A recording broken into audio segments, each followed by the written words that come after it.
প্রিয় দশম শ্রেণীর শিক্ষার্থীরা, আশা করি তোমরা সবাই ভালো আছো। আমি তোমাদের কাশেম স্যার বলছি। বিশ্বব্যাপী করোনা সমস্যার কারণে এর প্রভাব বাংলাদেশেও পড়েছে, তাই স্কুল বন্ধ থাকায় দীর্ঘদিন তোমাদের সাথে ক্লাস নিতে পারছি না। তাই অনলাইনে তোমাদের ক্লাস নিতে হচ্ছে। বিগত ক্লাসে আমি তোমাদের উপকূলীয় বনায়ন নিয়ে আলোচনা করেছিলাম। বিগত অনলাইন ক্লাস আমি তোমাদের বনায়ন নিয়ে আলোচনা করেছিলাম। আজকে আমি তোমাদের ষষ্ঠ অধ্যায়ের অন্তর্ভুক্ত প্রথম ও দ্বিতীয় পরিচ্ছেদের কৃষি সমবায় বিষয়টা নিয়ে আলোচনা করব। প্রথমে আসি, কৃষি সমবায় কি? কৃষিকাজের জন্য প্রয়োজনীয় মূলধন সংগ্রহ, কৃষি যান্ত্রিকীকরণ, ফসল উৎপাদন, সংগ্রহ উত্তর ফসল পরিচর্যা, গুদামজাতকরণ, পরিবহন ইত্যাদি সকল কাজের জন্য সীমিত সংখ্যক কৃষক একমত হয়ে নিজেদের পারস্পরিক সম্মতির ভিত্তিতে যে সংগঠন গড়ে তোলেন তাকে কৃষি সমবায় বলে। আশা করি বুঝতে পেরেছ। এরপর এই কৃষি সমবায়ের গুরুত্ব কি? কৃষিকাজ সম্পন্ন করতে, 1 নম্বর, কৃষিকাজ সম্পন্ন করতে ও কৃষিকাজ থেকে সর্বোচ্চ মুনাফা অর্জনের জন্য সমবায় পদ্ধতি ব্যবহার করা হয়। এতে অর্থাৎ কৃষি সমবায়ের দরকার আছে কৃষকদের প্রয়োজনে। 2, কৃষি সমবায় আধুনিক কৃষি প্রযুক্তির প্রয়োজনীয় সকল উপকরণ সংগ্রহ ও ব্যবহারে কৃষকদের সক্ষম করে তুলতে পারে। কৃষি সমবায় আধুনিক কৃষি প্রযুক্তি অর্থাৎ বিভিন্ন ধরনের যন্ত্রপাতি ব্যবহারে, এগুলো সংগ্রহ ব্যবহার, এগুলোর ক্ষেত্রে পারস্পরিক সহযোগিতার জন্য কৃষি সমবায়ের প্রয়োজন রয়েছে। 3 নম্বর, উচ্চ মুনাফা নিশ্চিত করতে পারে। কৃষকদের কাছে তো খুব বেশি মুনাফা থাকে না, তখন বেশি মুনাফার জন্য তারা সমবায়ের ভিত্তিতে এই উদ্যোগটা নিতে পারে। 4 নম্বর, আমরা জানি 10-এর লাঠি 1-এর বোঝা, 10 মিলে করি কাজ হারে জিতি নাহিলাস, এই কথাগুলোই মূলত সমবায়ের ভিত্তি। এই নীতিগুলোর ভিত্তিতে কৃষি সমবায় যদি পরিচালিত হয় তাহলে কৃষকরা সুসংগঠিত হয়ে কৃষিকাজকে আরও বেগবান করতে পারে। 5 নম্বর, সমবায় সংগঠন কৃষি সমবায়ের হৃৎপিণ্ড। আমাদের শরীরের যেমন হৃৎপিণ্ড আমাদের শরীরের গুরুত্বপূর্ণ অংশ, ঠিক অনুরূপ সমবায়ের ভিত্তিতে যদি কৃষকরা সংগঠিত হয়ে কৃষিকাজ পরিচালনা করতে পারে তাহলে কৃষি একটা উন্নয়ন এবং মজবুত খাত হিসেবে চিহ্নিত হতে পারে এবং কৃষকরাও দৃঢ় মনোবল চিত্তে তাদের কাজকে এগিয়ে নিয়ে যেতে পারে।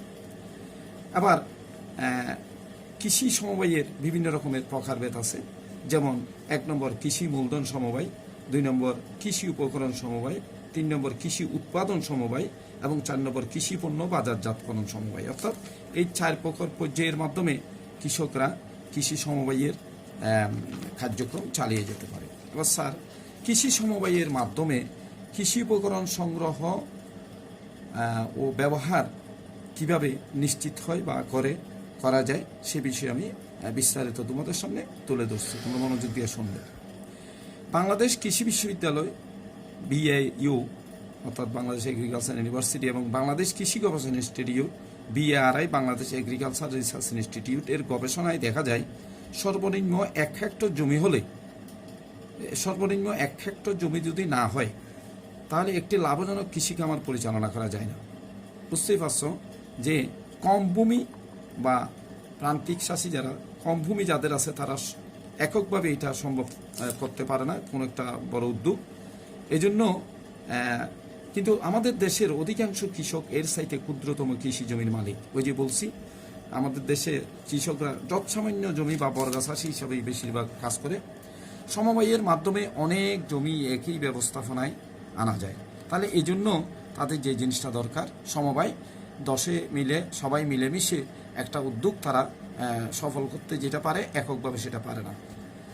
তাহলে কৃষি জমি যোগানের ক্ষেত্রে কৃষকদের এই কৃষি জমি একটা কৃষি উপকরণ, এটার জন্য কৃষকদের মধ্যে সমন্বয়ের বা সমন্বিত প্রয়াসের প্রয়োজন রয়েছে।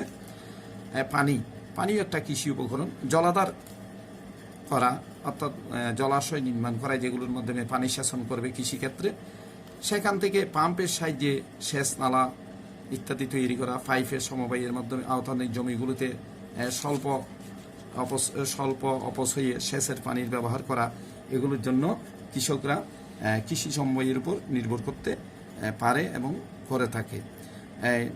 একা সেচ নালা নির্মাণ বা সেচ পানির পাম্প এগুলো এককভাবে কিনা এবং এগুলোর ব্যবহার এককভাবে হয়তো অনেক সময় সম্ভব হয় না।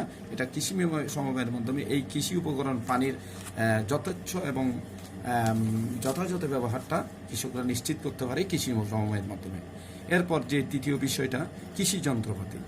সমবায় পদ্ধতিতে যে কোনো কৃষি যন্ত্রপাতি সংগ্রহ করে এর ব্যবহার করলে আমাদের কৃষির উৎপাদনশীলতা যে কোনো উন্নত দেশের মানকে ছাড়িয়ে যেতে পারবে।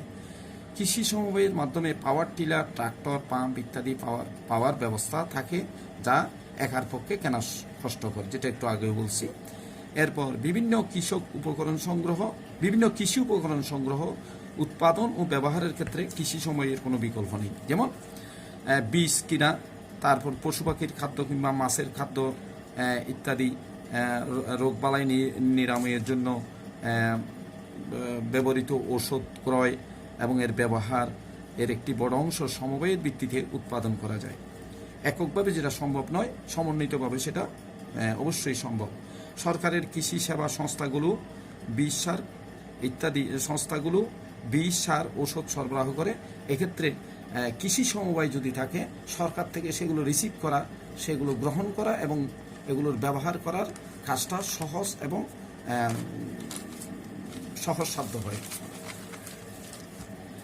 সমবায় তার বাৎসরিক প্রয়োজন আগে থেকেই নির্ধারণ করতে পারে এবং সেবাদানকারী সংস্থাগুলোকে সেই তথ্য আগেভাগে সরবরাহ করতে পারে। একটা সমবায়, কৃষকদের যদি একটা সমবায় থাকে, বোঝার চেষ্টা করবা, সরকারি কোনো সমন্বয় সংস্থা থেকে যদি কোনো সাহায্য দেওয়ার পরিকল্পনা নেওয়া হয়, তাহলে ওই নির্ধারিত কৃষি সমবায় সংস্থাগুলোকে, সংগঠনগুলোকে বা সমিতিগুলোকে ওই সাহায্যটা দিতে পারে এবং তারা কি ওইটা সমন্বিতভাবে গ্রহণ করতে পারে। এরপর যে জিনিসটা আমি সর্বশেষ যে জিনিসটা আলোচনা করব সেটা হচ্ছে কৃষি ঋণ। এই জিনিসটা আমাদের দেশে কৃষকদের খুবই দরকার। আমাদের দেশের কৃষকরা খুবই গরিব, তাদের আর্থিক সচ্ছলতা খুবই কম। এই আর্থিক সচ্ছলতা না থাকার কারণে তারা অনেক সময় বড় কোনো উদ্যোগ বা কৃষিক্ষেত্রে কোনো সাফল্য তারা দেখাতে পারে না। কিন্তু যদি তাদেরকে সরকারি বা বেসরকারিভাবে তাদেরকে সাহায্যের ব্যবস্থা করা হয়, তাহলে তারা, অর্থাৎ কৃষি ঋণ বা যে কোনো ধরনের তাদের সাহায্যের ব্যবস্থা করা হয়, তাহলে তারা এটা মোটামুটি স্বয়ংসম্পূর্ণ হতে পারে এবং তাদের অভিজ্ঞতাটাকে কাজে লাগিয়ে কৃষিকাজটাকে তারা আরও বেশি এগিয়ে নিয়ে উৎপাদনের মাত্রা বাড়াতে পারে। তাহলে কৃষিতে প্রয়োজনীয় কৃষি ঋণ যদি কৃষকরা পায়, তবে তাদের কাজ সহজ হয়। একটু আগে বলছি যেটা, তারা কাজ জানে কিন্তু তারা টাকার অভাবে করতে পারতেছে না। যদি সোজা কথা, যদি তারা ঋণ পায়, টাকা পায়, সাহায্য পায়, উপকরণ পায়, তাহলে তাদের অভিজ্ঞতাটাকে কাজে লাগিয়ে তারা কৃষিকে আরও বেগবান করতে পারে। উন্নত দেশগুলিতে মূলত কৃষি ঋণের ব্যবস্থা থাকে, কৃষি সমবায়ের মাধ্যমে সেগুলো কৃষকরা পেয়ে থাকে। আমাদের দেশে কিন্তু এরকম সুসংগঠিত কোনো সংগঠন নেই। নিরাপদে কৃষি ঋণ পাওয়ার জন্য রেজিস্ট্রিকৃত কৃষি সমবায় সংস্থা এক্ষেত্রে ভূমিকা থাকে, কৃষি সমবায় সংস্থার ভূমিকা রেখে থাকে। এতে বিভিন্ন ঋণদাতা প্রতিষ্ঠান ঋণ দিতে স্বাচ্ছন্দ্যতা বোধ করে। এক্ষেত্রে প্রথমত ঋণগ্রহীতা নিবন্ধনকৃত পরিচয় থাকে। দ্বিতীয়ত, ঋণের অর্থের সুষ্ঠু ব্যবহার হয়। তৃতীয়ত, যথাসময়ে ঋণ পরিশোধের নিশ্চয়তা সমবায় দিতে সক্ষম, নিশ্চয়তা সমবায় সংগঠনগুলো দিতে সক্ষম। তাহলে একটু আগেও বলছি যে নির্ধারিত সংস্থা থেকে ঋণ পাওয়ার ব্যবস্থা এবং কৃষকরা এটা গ্রহণ করার ব্যবস্থা যদি থাকে, তাহলে কৃষকরা কৃষিকাজকে আরও বেগবান করতে পারে। তাহলে আমরা আজকে আলোচনা থেকে যে জিনিসটা পেলাম সেটা হচ্ছে কৃষি সমবায় হচ্ছে তোমার কৃষি হৃৎপিণ্ড। সেই সমবায়ের মাধ্যমে কৃষকরা স্বয়ংসম্পূর্ণ হতে পারে এবং তারা কৃষিকাজকে বেগবান করতে পারে, আমাদের দেশের অর্থনৈতিক চাকাকে আরও সচল করতে পারে। কৃষকরা কৃষি সমবায়ের মাধ্যমে এই কাজটা করার ক্ষেত্রে সরকার, বেসরকারি সংস্থাগুলো কৃষকদেরকে সাহায্য করতে পারে। কৃষি সমবায় কৃষকদের কাজকে সহজ করার একটা অন্যতম মাধ্যম। তাহলে আজকে এই পর্যন্ত আলোচনা করলাম। সবাইকে ধন্যবাদ। সবাই ভালো থাকো।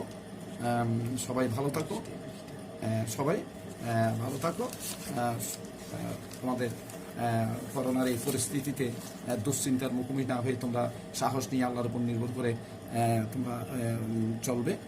ধন্যবাদ সবাইকে।